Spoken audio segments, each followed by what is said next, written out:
Alright, you donkey, listen up because this is important. People have dietary restrictions for a bloody reason. Could be allergies, could be their beliefs, or maybe they're just idiots. Whatever it is, you need to know this stuff if you're cooking for anyone other than yourself. We're not serving up hospital visits or offending someone's grandma, so get your head in the game and pay attention. We're going through 10 dietary restrictions you absolutely need to know. This isn't a cooking show, it's a crash course in not being a complete moron in the kitchen. Get ready, because this is about to get real.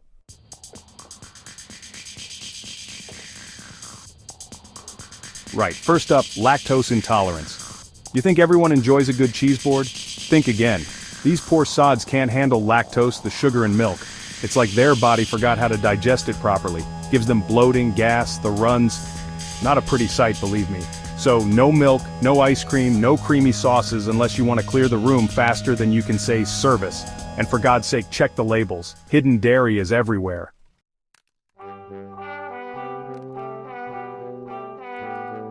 Now, before you start crying over spilled milk, there are alternatives, you donut.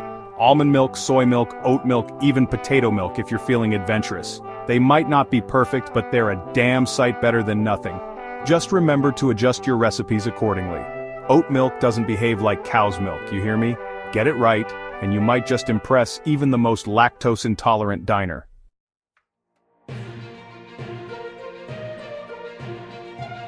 Next up, gluten intolerance. Now, I love a good bread as much as the next guy, but for some people it's their worst enemy. Gluten is a protein found in wheat, barley, and rye. And for some, it wreaks havoc on their insides. Bloating, diarrhea, fatigue, you name it, gluten can cause it. And don't even get me started on celiac disease, a serious autoimmune disorder triggered by this stuff. This isn't a fad diet, you hear me? It's a real problem for millions.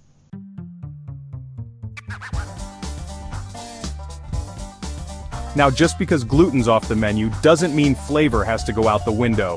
There are plenty of naturally gluten-free options out there. Rice, quinoa, corn, potatoes, get creative with it, and for God's sake, season your food. And if you must use gluten-free substitutes, choose wisely. Some of them are bloody awful. Get it right and your gluten-free guests will be singing your praises. Get it wrong and well, let's just say you'll wish you'd never heard of gluten in the first place.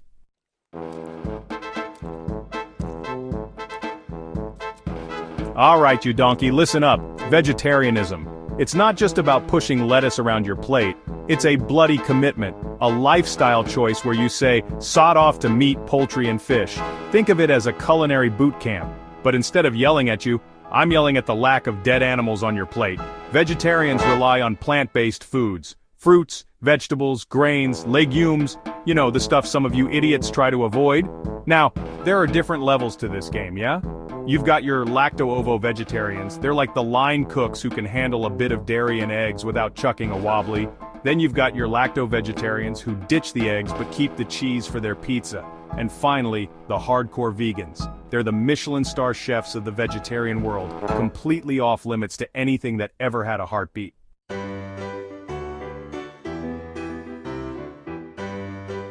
Why are people choosing this path? It's not just about being trendy, you muppet. Some do it for the animals, some for the planet, and some for their own bloody health. Whatever the reason, it's a growing trend. And frankly, it's about time people started giving a damn about what they shovel into their gobs. Now don't think for a minute that vegetarian food is boring. You can create some bloody brilliant dishes without relying on a slab of meat. It's all about creativity, using fresh ingredients, and knowing how to balance flavors.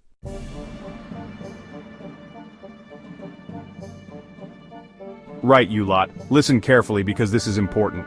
Veganism. It's not just a diet, it's a bloody revolution. These guys are serious about their plant-based game. Forget meat, fish, and poultry. They've kicked dairy, eggs, and honey to the curb too. That's right, no cheese, no omelets, not even a drizzle of honey on your porridge.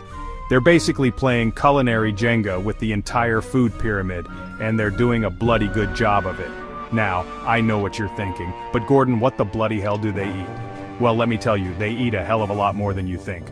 Fruits, vegetables, grains, legumes, nuts, seeds, the list goes on. And don't even get me started on the plant-based alternatives. We've got vegan burgers, vegan sausages, vegan cheese, even vegan bacon. It's enough to make your head spin, but trust me, it's a culinary adventure worth taking.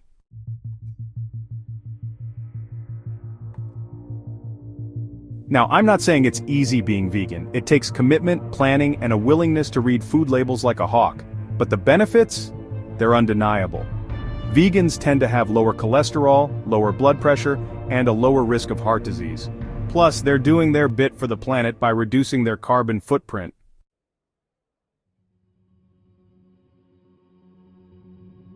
Listen up, you lot. Today we're diving into the world of kosher.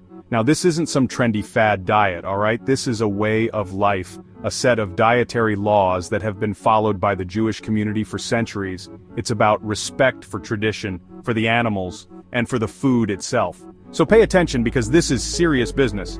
Kosher, which means fit or proper in Hebrew, dictates which foods are allowed and how they must be prepared. First off, forget about that bacon sandwich. Pork, off the menu, shellfish, don't even think about it. We're talking about permitted animals like cattle, sheep, and poultry, all slaughtered in a specific way. And don't get any bright ideas about mixing meat and dairy, that's a big no-no.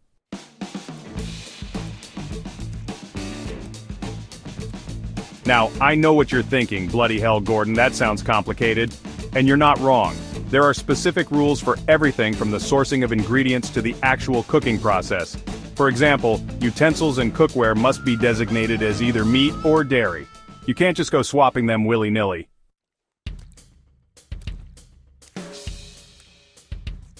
Keto, you hear it everywhere these days, don't you? Everyone from your nan to your dog seems to be on it. But what is this high-fat craze all about? In a nutshell, it's a high-fat, low-carb diet that forces your body to burn fat for fuel instead of those easy-to-reach carbs. Think of it like this. You're firing up your body's fat-burning engine, turning those love handles into lean, mean energy machines. Now don't think you can be shoving your face with just any old fat. We're talking about the good stuff. Avocados, nuts, oily fish. It's about making smart choices, not drowning your sorrows in a deep fryer. So if you're looking to shed a few pounds and don't mind getting your hands dirty in the kitchen, keto might be right up your alley.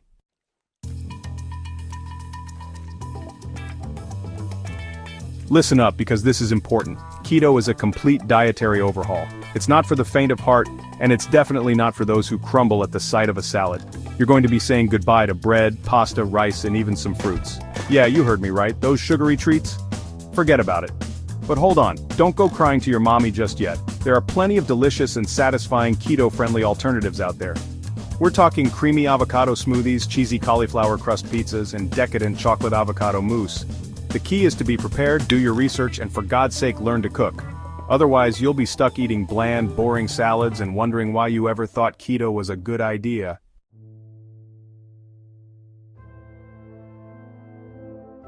Diabetes. It's a word that strikes fear into the hearts of many, and for good reason. This chronic condition affects how your body regulates blood sugar, and let me tell you, it's not a culinary free-for-all. You see, when you have diabetes, your body either doesn't produce enough insulin or can't effectively use the insulin it does produce. Insulin is like the bouncer at a nightclub, controlling the flow of glucose from your bloodstream into your cells for energy. Now, there are different types of diabetes, but the main thing to remember is that managing your carb intake is crucial. That's right, those sugary drinks and starchy snacks, they're the enemy. But don't think for a minute that a diabetes diagnosis means a life sentence of bland, boring food. It's about making smarter choices, embracing fresh produce, lean proteins, and healthy fats.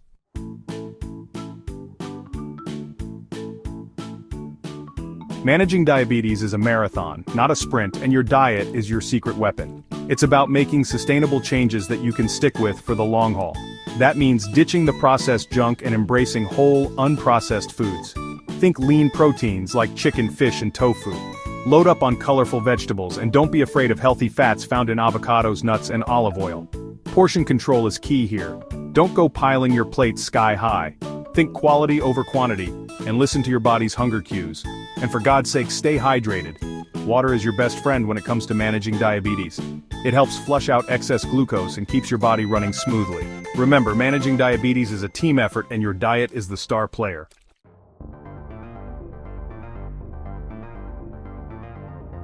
Right, let's talk dairy-free, shall we? Now, before you start throwing cheese boards at the screen, listen up.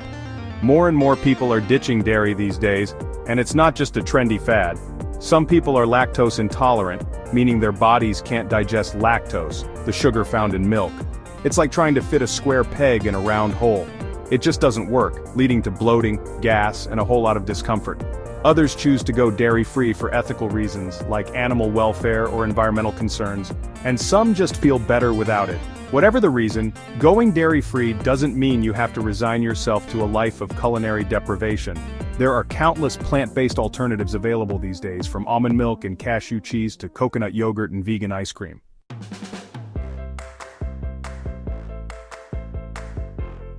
Now, navigating the dairy-free aisle can be like walking through a culinary minefield.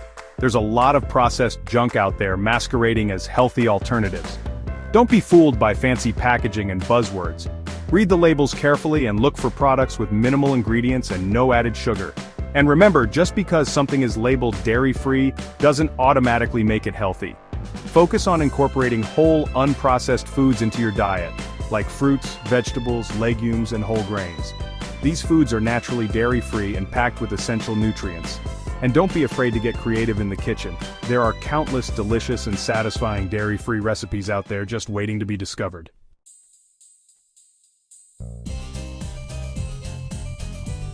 Alright, you donkey, listen up because this is important. Low-carb diets are like the disciplined cousin of the keto diet. They're all about kicking those pesky carbohydrates to the curb, keeping your insulin levels in check throughout the day. Bread, pasta, potatoes, forget about it. You'll be loading up on healthy fats, proteins, and veggies that'll make you feel like you can conquer the world. Think of it as a culinary boot camp for your body, whipping you into shape one delicious low-carb meal at a time. Remember, this isn't about deprivation, it's about making smarter choices. So ditch the sugary drinks and processed junk, and embrace the power of real whole foods.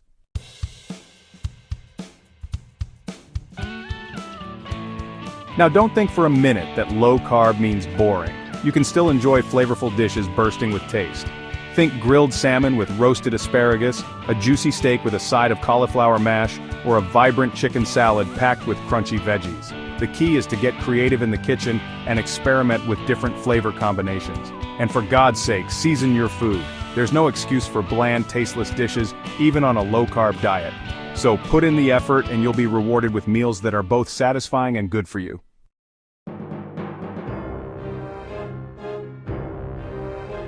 Alright, listen up, you Muppets. Food allergies are no joke. We're not talking about a little sniffle or a mild rash here.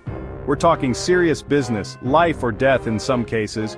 These are serious reactions from your immune system that can send you to the hospital faster than you can say service.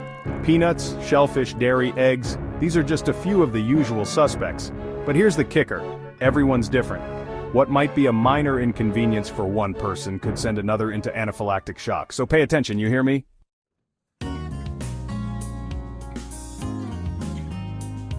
If someone tells you they have a food allergy, you bloody well listen. Don't be an idiot sandwich and ignore them. This isn't a preference, it's a necessity. Cross-contamination is a real danger, so keep your workspaces clean and your ingredients separate. And for God's sake, label everything clearly. You don't want to be responsible for someone ending up in the emergency room because you couldn't be bothered to grab a Sharpie.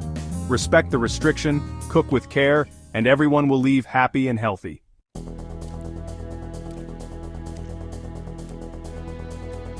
There you have it, you numpties! 10 dietary restrictions you absolutely need to know. Whether it's lactose intolerance or a full-blown food allergy, these aren't just trends or fads. These are real restrictions that people live with every single day. So next time you're planning a meal or cooking for a crowd, remember what you've learned. Be mindful, be respectful, and most importantly, be informed. Because at the end of the day, food should bring people together, not send them running for the bathroom or worse. Now get out of my kitchen.